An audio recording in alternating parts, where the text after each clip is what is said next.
Okay, let's unpack this. Usually when we do a deep dive, we're looking at, a single coherent article or a big study with a clear abstract. Right, something polished.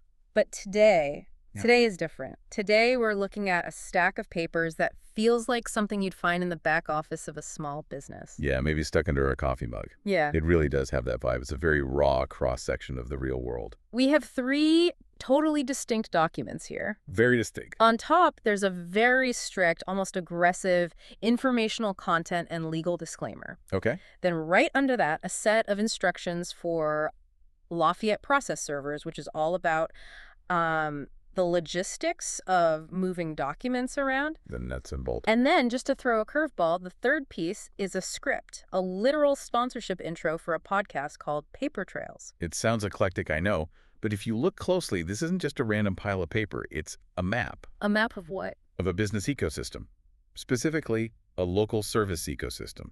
If you layer these together, you see the 3 invisible pillars that hold up almost every local operation. You have the legal armor. That's the disclaimer. Exactly. You have the operational logistics. Full process server instructions. Right. And you have the economic engine, the sponsorship script that actually, pays the bills. I love that framing.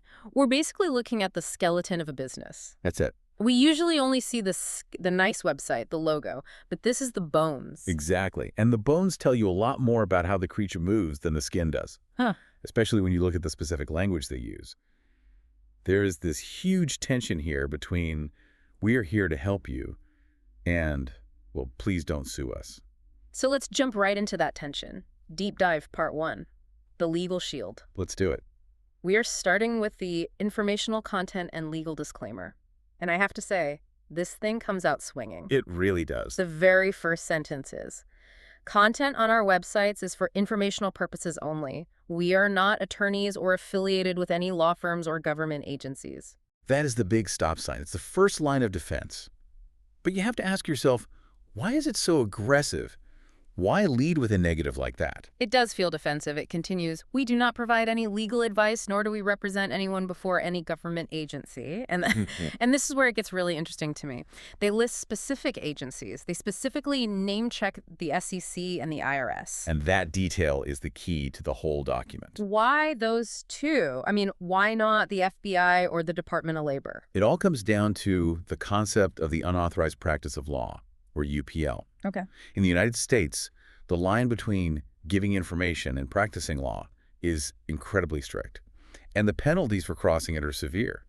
But the IRS and the SEC, they're unique beasts. How so? Well, think about something like tax preparation. You can hire someone to fill out your forms, right? Sure. But if you get audited, a standard tax preparer often cannot stand in front of the IRS and argue your case. Only an attorney, a CPA, or what's called an enrolled agent can do that. So if this website implies even for a second that they can talk to the IRS on your behalf, they are walking into a minefield of federal regulations.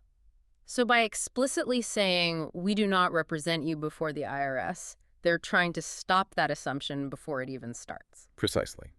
Because their customers are likely stressed, confused, and looking for a savior. Yeah. If you are dealing with a tax levy or an SEC filing, you just want someone to take the pain away. You want to hand over the papers and say, fix this. And this disclaimer is the business saying, whoa, hold on. We are the messenger, not the savior. That's a great way to put it. It's all about managing expectations in a really high-stakes environment. Right. I mean, if you mess up a filing with the SEC, you just get a slap on the wrist. You can go to prison or face massive fines. So this text is a firewall. It separates the clerical act of filing a document from the legal act of advising on it. It draws a very hard boundary. We do not provide any legal advice. It's black and white. But in the real world, that line is so gray. Imagine you're a user. You asked, which box do I check here? If the person at the company says, check box B, is that information? Or is that advice?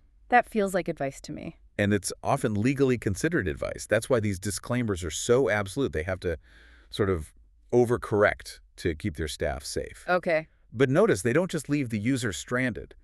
The text actually gives a recommendation. Right. It says, if you feel you need legal assistance, please contact an attorney directly or your local bar association for more information. That right there, that is the referral defense. Referral defense. Yeah. By physically pointing you away from their website and toward a licensed professional the Bar Association, they're creating a paper trail that proves they know they aren't lawyers. It's like a pharmacist saying, look, I can sell you the bandages and the ointment, but if you have a deep cut, you need to go to the ER. That is the perfect analogy. And this business, whatever it is definitely in the selling bandages business, not the surgery business. Speaking of the business they are in, let's move to the second document. Okay. Deep Dive Part 2, Digital Logistics. We're shifting from the legal shield to the actual engine room. This is the text for Lafayette Process Servers. Now we are getting into the nuts and bolts. Before we parse the text, we should probably clarify something for listeners who aren't lawyers.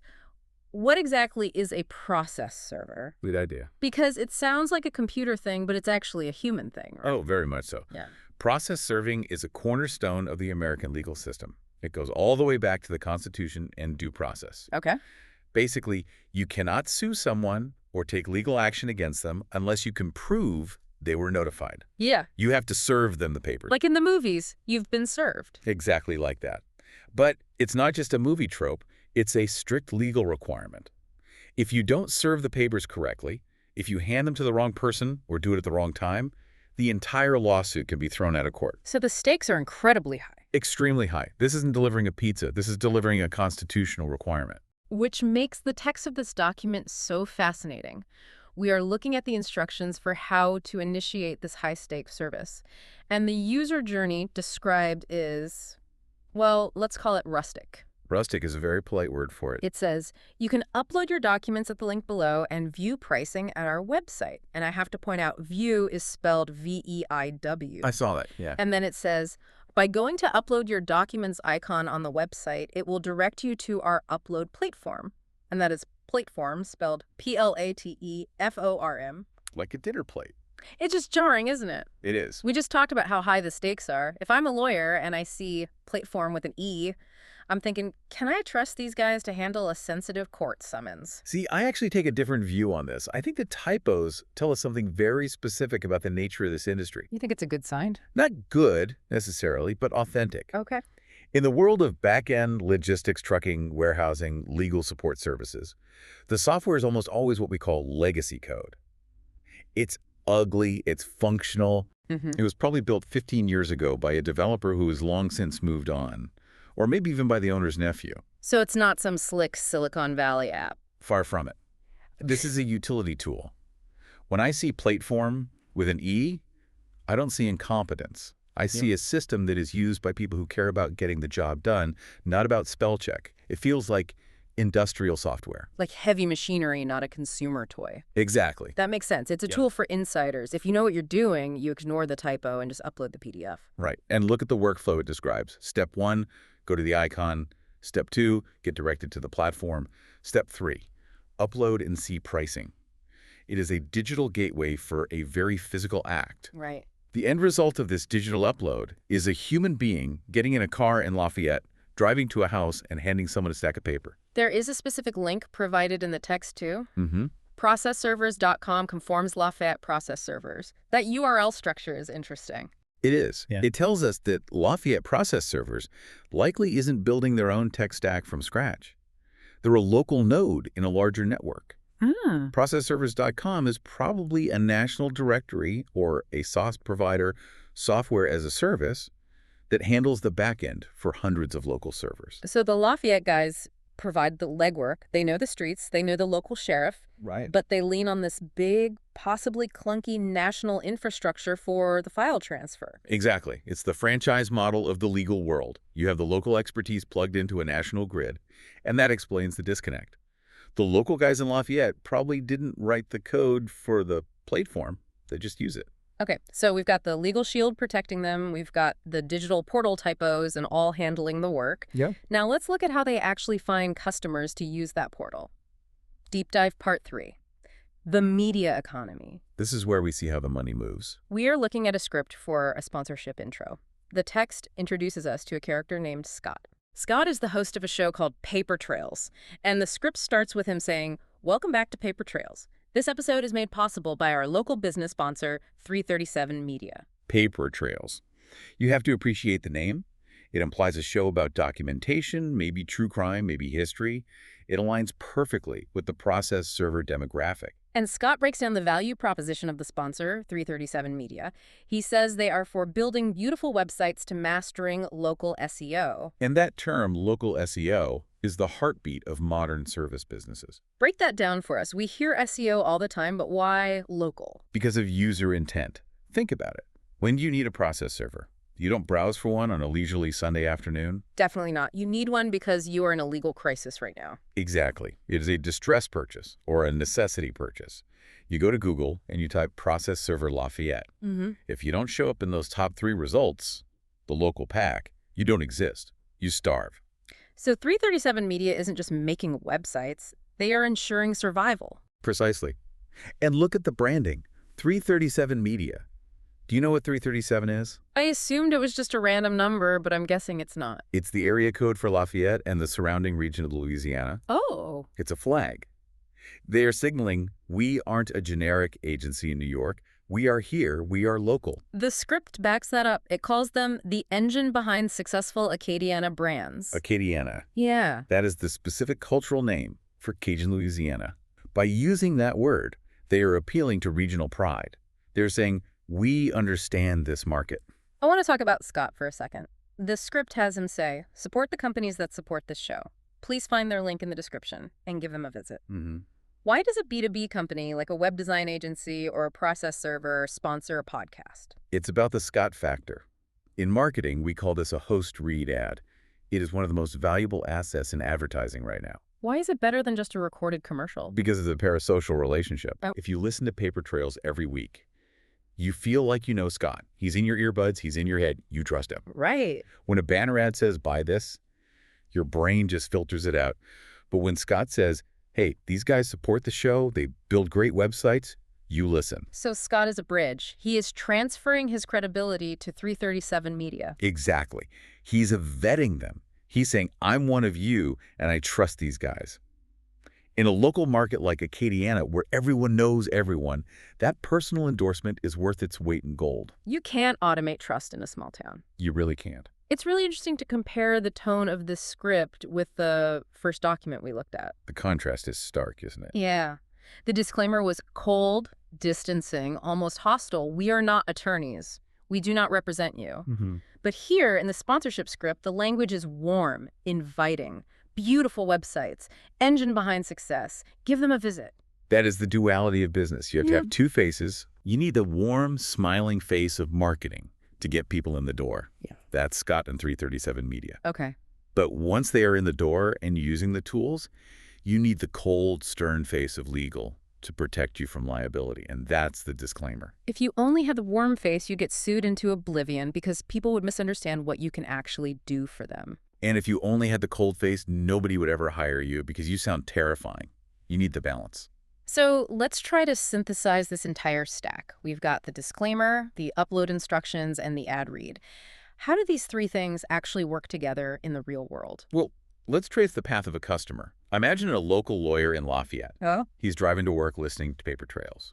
He hears Scott say, if you need a website or better visibility, check out 337 Media. The seed is planted. Right.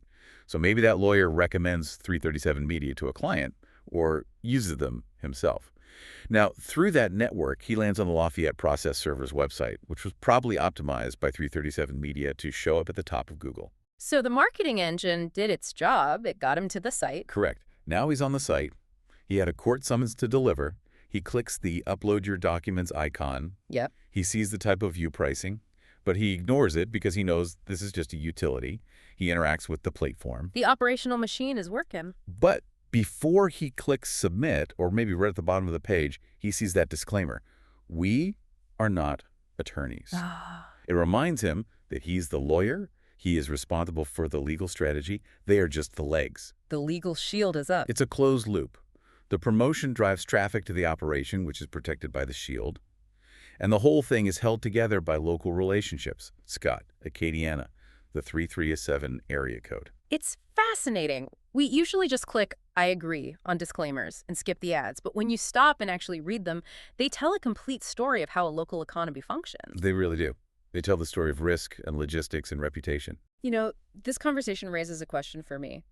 We talked about the platform being a bit clunky, and the disclaimer being very strict about no advice. Right. But the task process serving is a legal necessity. If you serve the papers wrong, the case dies. That's the reality. So here's the provocative thought I'm left with. If a website explicitly tells you it isn't giving legal advice, but it provides the tool, the literal mechanism to execute a critical legal task, Right. where does the responsibility truly lie if the tool fails? That is a very tricky, very modern problem. If the platform glitches, or if the instructions on the site are ambiguous and lead you to make a mistake, can they really hide behind the "we aren't attorneys" shield? It's the scalpel defense. Yeah. If I hand you a scalpel and say, I'm not a doctor, but I point you toward the operating table, am I responsible if the surgery goes wrong? Especially if I paid you for the scalpel. Exactly. At what point does the design of the tool become a form of advice? If the website makes it easy to do the wrong thing, is that just bad design, or is it bad legal practice? That is a blurry line. And I have a feeling that as more of these legal tasks get automated by platforms, that line is going to get even blurrier. I think you're right. We are going to see more lawsuits about the tools themselves. Well, until then, I guess the lesson is read the fine print and maybe check the spelling before you upload your court documents. Always check the spelling and know who you're hiring. This has been a great look behind the curtain. Thanks for diving in with us. Pleasure as always. We'll catch you on the next deep dive.